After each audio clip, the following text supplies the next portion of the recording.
Konfederasi Muslim Indonesia.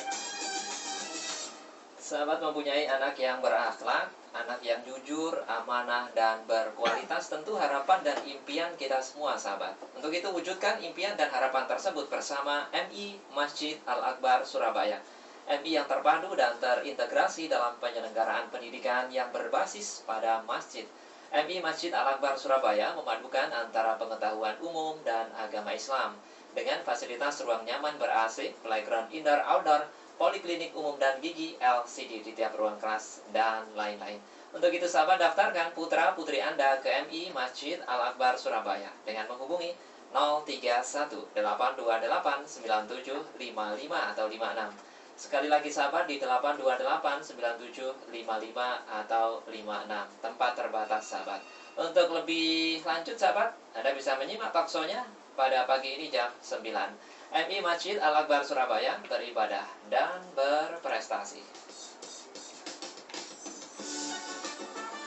Baik, sahabat, kita kembali di program Tukang Motivasi. Tema kita adalah memimpin dengan kesabaran. Kita masih bersama Kang Haris Santoso. Beliau adalah konsultan SDM. Silakan Anda yang bergabung bersama kami, sahabat. Line telepon 8217299 dan SMS di 0812306345.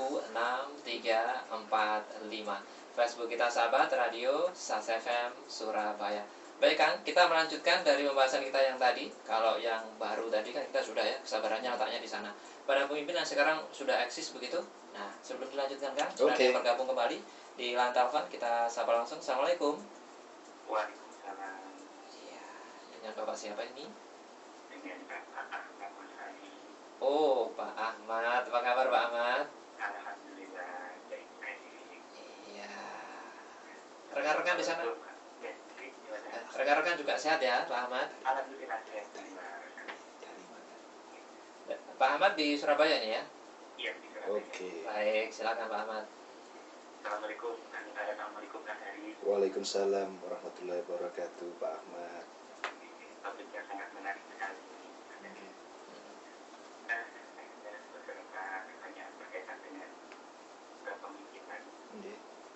Karena menurut tanda saya pribadi itu sekarang itu banyak orang yang pintar tapi tidak mengerti kan Kak Haris. Jadi merasa pintar sendiri sehingga terhadap program-program dari pemimpin yang lalu. Misalkan di antara pergantian pemimpin itu programnya lain yang baik. Tapi karena sekarang itu menurut saya pribadi itu banyak orang yang pintar sehingga pergantian kepemimpinan maka ini kurang baik, ini tidak baik menjadikan penyelesaian. Maka saya bertanya ini padahal ada beberapa program yang lalu yang belum realisasi semua. Gitu. Sekarang saya gimanakah kita bersama selaku di bawah dari pemimpin itu yang baru menjelaskan sedetailnya kepada pemimpin yang baru agar program itu terus terlaksana. Itu kita sebagai bawahan. Terus yang kedua, kita sebagai seorang pemimpin, bagaimanakah kita memberikan pengertian kepada bawahan kita bahwa ini loh aturan yang harus kalian lalui, ini loh aturan yang harus dilakukan sebagai seorang bawahan kepada pemimpin. Bukan berarti pemimpin di sini otoriter. Di suatu instansi perusahaan atau organisasi atau apapun juga di situ kan ada aturan yang jelas. Terkadang mereka itu tidak belum paham atau kurang memahami atau tidak memahami karena mungkin saja merasa pemimpin ini aku bukan aku seperti itu. Jadi apa yang harus kita lakukan sebagai pemimpin agar kita memberikan penjelasan itu tidak menyinggung mereka dan bisa berjalan pada posisinya masing-masing. Itu pertanyaan saya Kang Heri. Terima kasih. Terima kasih luar biasa. Waalaikumsalam warahmatullahi wabarakatuh. Terima kasih Pak Ahmad. Langsung kan? Luar biasa ini pertanyaannya Pak Ahmad. Jadi yang pertama, ketika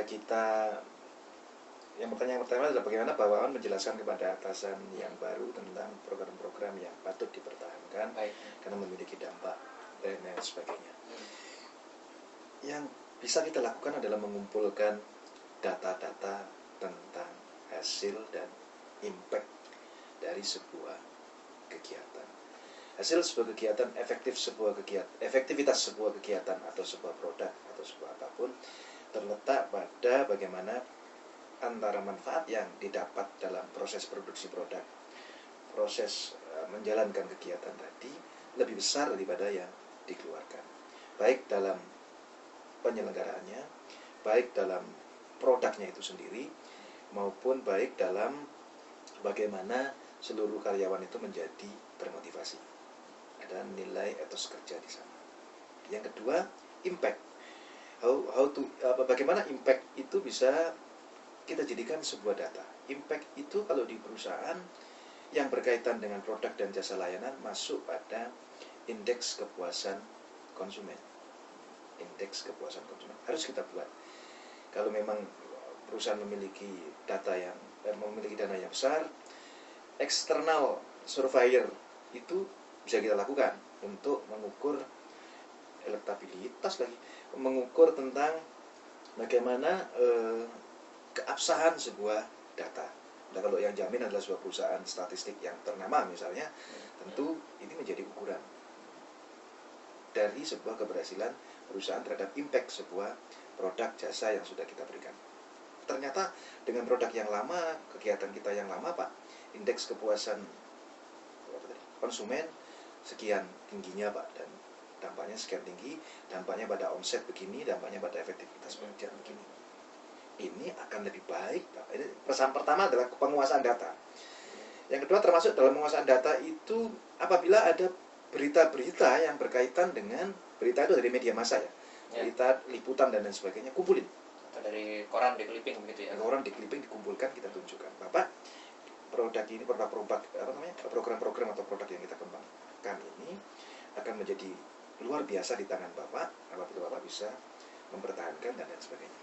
Bicaranya adalah untuk kepentingan orang lain, untuk kepentingan atasan maksud saya. Karena atasan mengatakan kayak opo iki ngono kayak aku.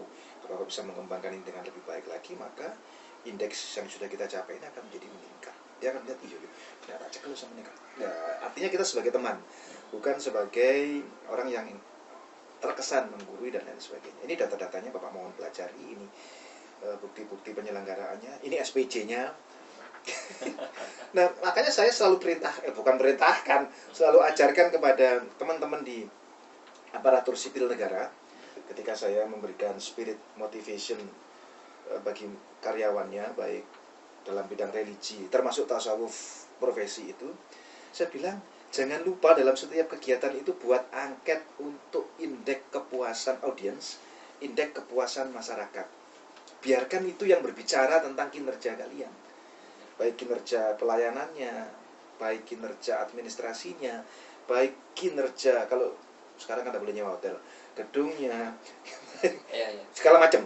Itu sehingga terukur termasuk kualitas narasumbernya, kualitas materinya, kemudian manfaat yang dirasakan dan lain sebagainya. Kalau itu sebagai data panjenengan kuat, ada bukti portofolio di ASN itu, KPKP bukti portofolio gitu ya kan.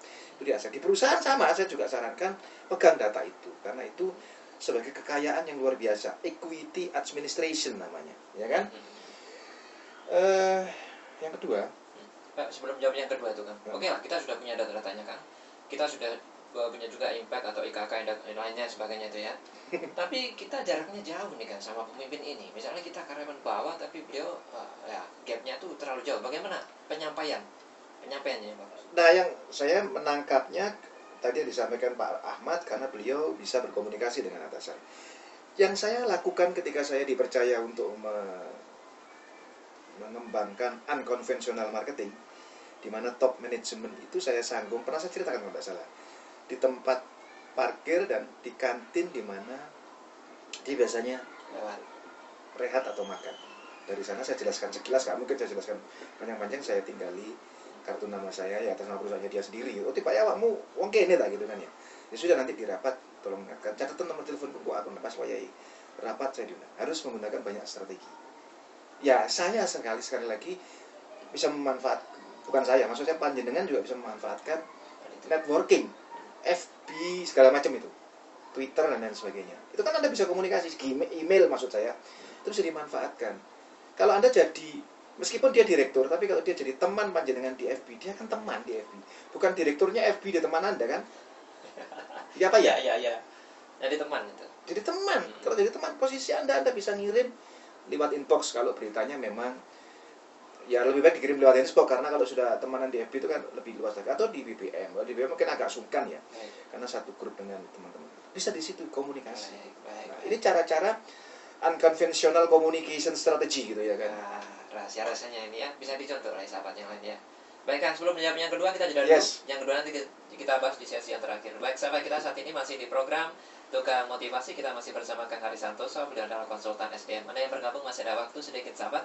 Line telepon kita 829